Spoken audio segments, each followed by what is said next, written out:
Hello and a warm welcome back to the channel.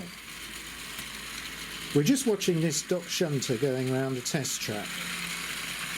I've been trying to get this running properly for the last week or so and finally tracked down the problem to an out of round worm.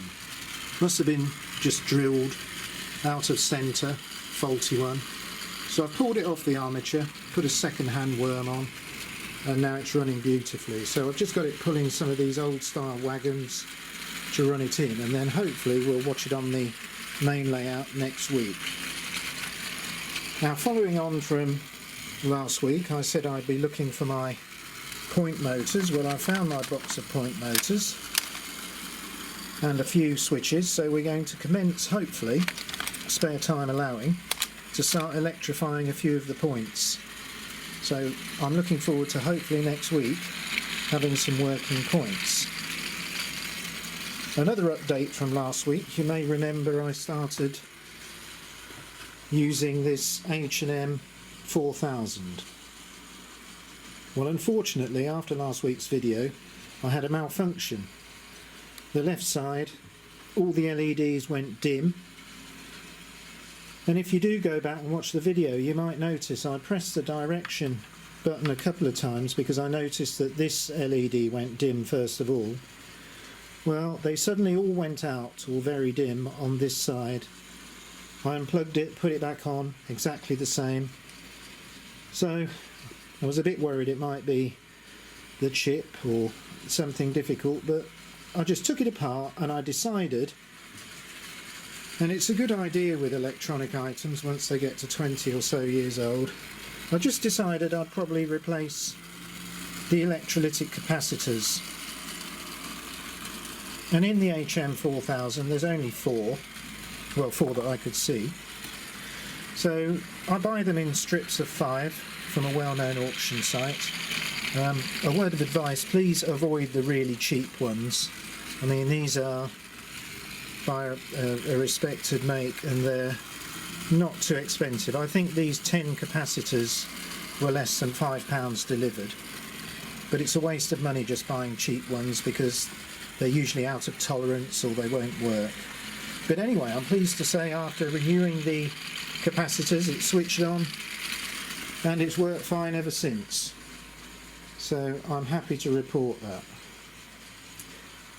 So on the main layout today, let's see what we're going to be running. We've now got the branch line running well, connected up to the duet. And as I said last week, I've got the little London, Brighton and South Coast 060 there with some, well, I think they're Great Western coaches, but a nice little rake of 3 coaches which is going to run a little backwards and forward service on the branch line. And then we've got 2 locomotives that are probably new to my channel. Not new to me, I've had them some time, but you've not seen them before. This one is the R.251 060 with tender, Deeley Class 3F. And it's seen quite a bit of use, but it's a good runner. So that's going to be pulling the same passenger service we saw last week. And then over here, we've got the COCO, the English Electric Type 3 R.751. And that's going to be pulling the freight train that the 9F was pulling last week. Now, there is a slight change to this freight train, so I wonder if any of you will spot what might be different about it. But anyway, I think it's time to get these running. So I'll just move over to the controls and we'll run some locos.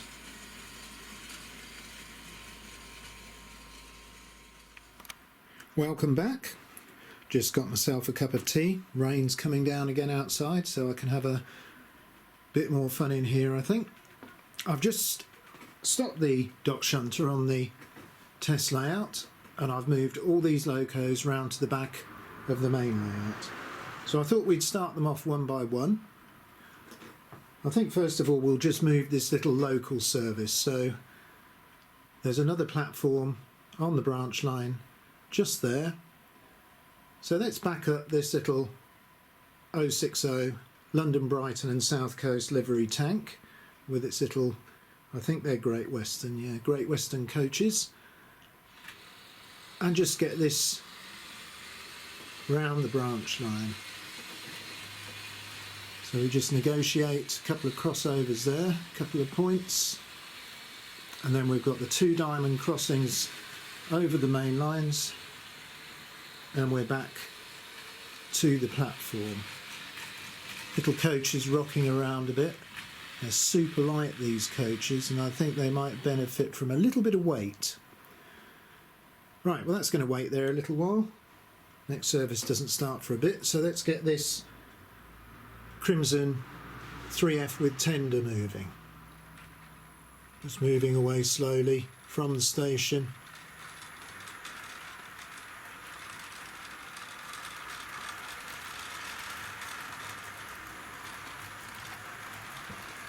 Great looking little loco this.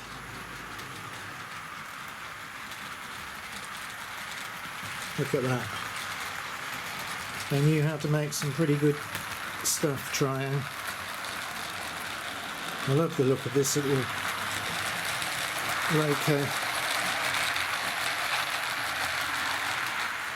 That's just about to go back round to the back of the layout, so I think it'll be time to start the powerful English Electric Coco, the Type 3. And see if you can notice anything different about the freight train it's pulling today compared with the wagons last week. There's one slight change.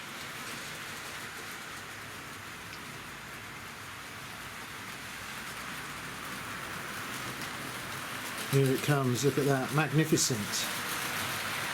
Looking great in its BR green. Just slowing down slightly on those second radius curves.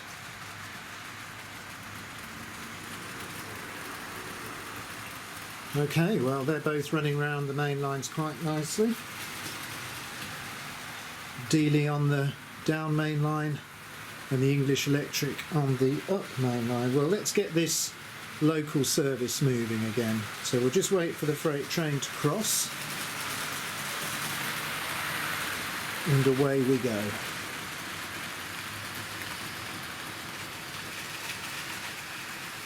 It's nice now that we've got 3 train operation on the layout. Just slowing down into the local platform there. Let's move the camera around and get a closer look at these 2 locos running on the main line today. Let's look at this Coco.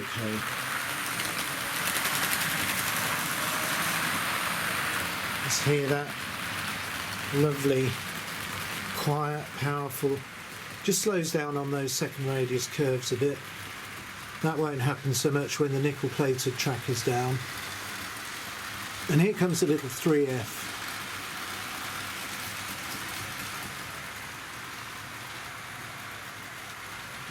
Just watch that third radius curve there just coming round. Looks great at this speed.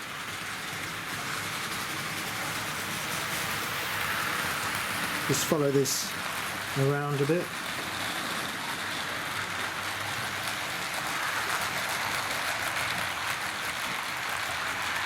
It's really quite quiet for a early-ish Triang loco, this. But it has had a lot of running, so it's nicely run in.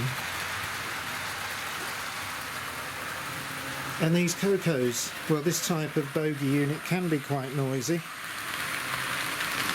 But I've used my silicon wire trick on the bearings, and I'll show you that in another video, just to give a little bit of shock absorption where the plastic cups have cracked off the original bearings. I'm going to be building up one of these bogies soon, and I'll show you what I do to get over the problem of the white plastic bearings cracking.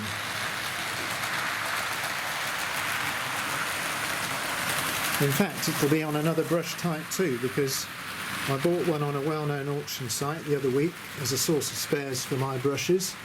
It looked pretty bad and it cost very little money, but when I got it, I decided to see if it was a runner, and surprisingly it is, so I haven't got the heart to take it apart, so I'm going to make it into a good loco. So I'm going to feature that in an upcoming video. Right, well, it must definitely be time for this little local service to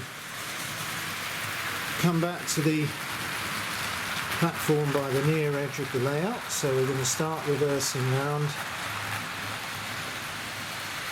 You can just watch it now.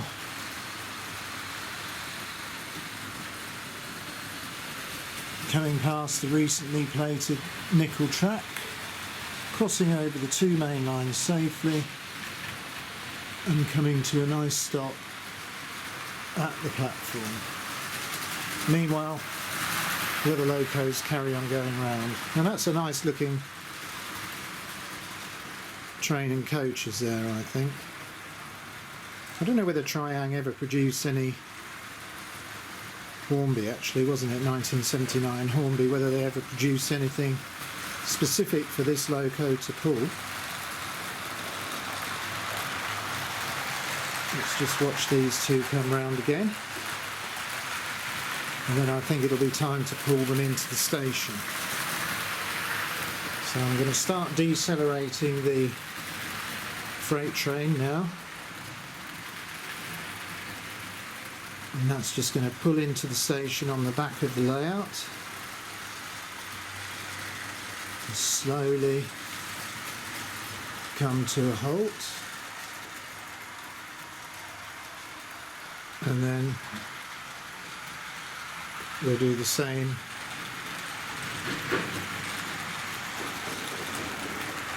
with the passenger service.